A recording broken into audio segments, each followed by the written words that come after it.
What makes Liverpool such a good team? Brilliant individuals? Yes, but there's something else. Throw-ins. Hang on, what? Enter Thomas Gronnemark, a Danish throwing coach. Yep, you heard that right, a throwing coach. For several years, he held the world record for the longest throw-in with this effort. He's coached Danish side FC Midtjylland for years. And since that summer of 2018, he's been with the Reds. Yes. Yeah, first of all, it's about having control of the game. Because, you know, in Liverpool, in the 17-18 season, or also before, it was just like the heavy metal football. No control, but really entertaining. Winning 2 games, losing 1, then 1 draw, then winning again, then losing again. That was also one of the reasons why there were so many points behind City. Throw-ins in their own half were often causing Liverpool to lose the ball. They were vulnerable. It was Jürgen Klopp who called me himself, and just before the training he said to the players, okay, we had a good season last season, 4th place in the Premier League, Champions League final, but we were really bad at the throw-ins. Within a year, Liverpool's ball retention rate after throw-ins improved to 68%. Almost the best in Europe. The only team better, FC Midtjylland. Against Spurs. There are many more examples from this season. It's good for us. It's really good. I thought a lot about why things didn't work out around throw-ins, but I had no clear plan how to improve it. Still, throw-ins as a reason for title-winning form? Really? Well, there are an average of 40 to 60 throw-ins per game. The most common set piece there is. But no one has really thought about them. Why not? Teams get creative at corners and free kicks. But no one seems to care about the throw-in. On average, half of them end up with the opponent when the pressure is on. Most teams are having possession in under 50% of the occasions when there is a throw-in under pressure. If you had the same percentage with your feet, you would only be playing Sunday League football. Other sports are a little more advanced. Throw-in strategies are planned to the last detail.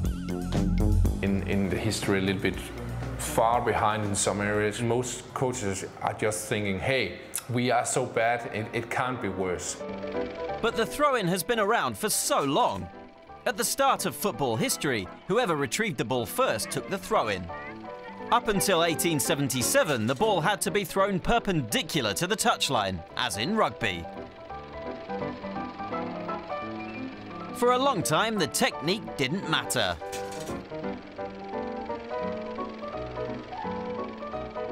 Hurl, roll, or even chuck it over your head. It wasn't until 1883 that the Scots began to enforce the law that the ball should be thrown with both hands above your head. The law remains to this day. But the rule relating to the feet has changed 6 times. Today, both feet have to touch the ground when throwing.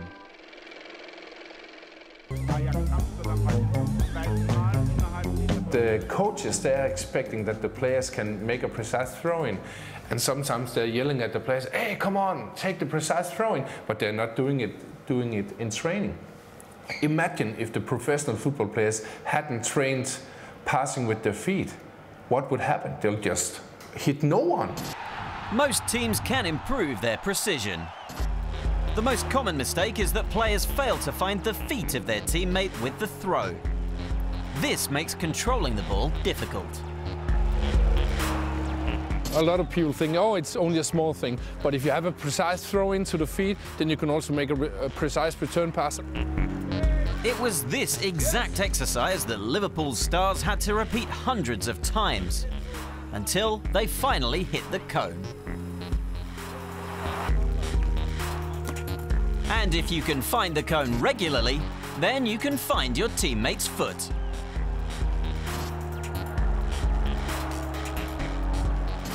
Liverpool also worked on their movement. Before Gronnemark came along, Liverpool's players often threw the ball down the line without much thought, and often lost possession.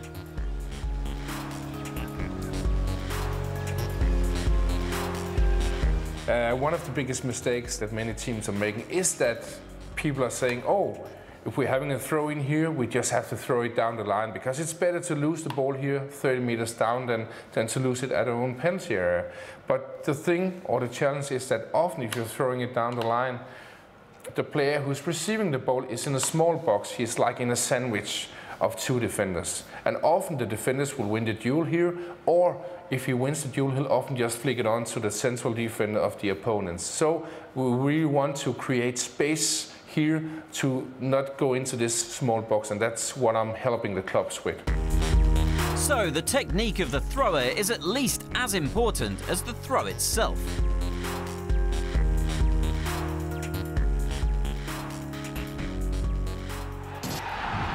Then there's distance. The simple fact is, many players just can't throw far enough. But Gronnemark has been able to fix this problem at Liverpool. One good tip for delivering a really good long but also flat and fast throwing is that when you've been coming here, you're having a good position. Instead of just standing here like most players do and just throw, then you're not starting the throw with your hands, but you're starting the throw with the hip. So when you're coming here with the run-in in a good position, instead of throwing, then you're pushing, throwing, and then going over the line. That's how the throw-in becomes a weapon. The flip throw is becoming more and more fashionable, with players capable of achieving distances of up to 50 meters. Well, some players. You can't score direct from a throw-in, but if it touches another player, it counts.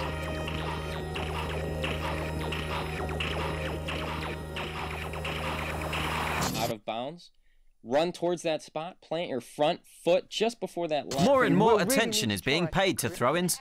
As well as Gronnemark, there are dozens of coaches on YouTube who offer tutorials on the subject. A gap in the market is being explored. From the feet, into the legs, through the back, into the shoulders, and finally into that slingshot motion through the arm. And Gronnemark himself is getting more and more inquiries from all over Europe. He's already been hired by Ajax, Ghent, and RB Leipzig.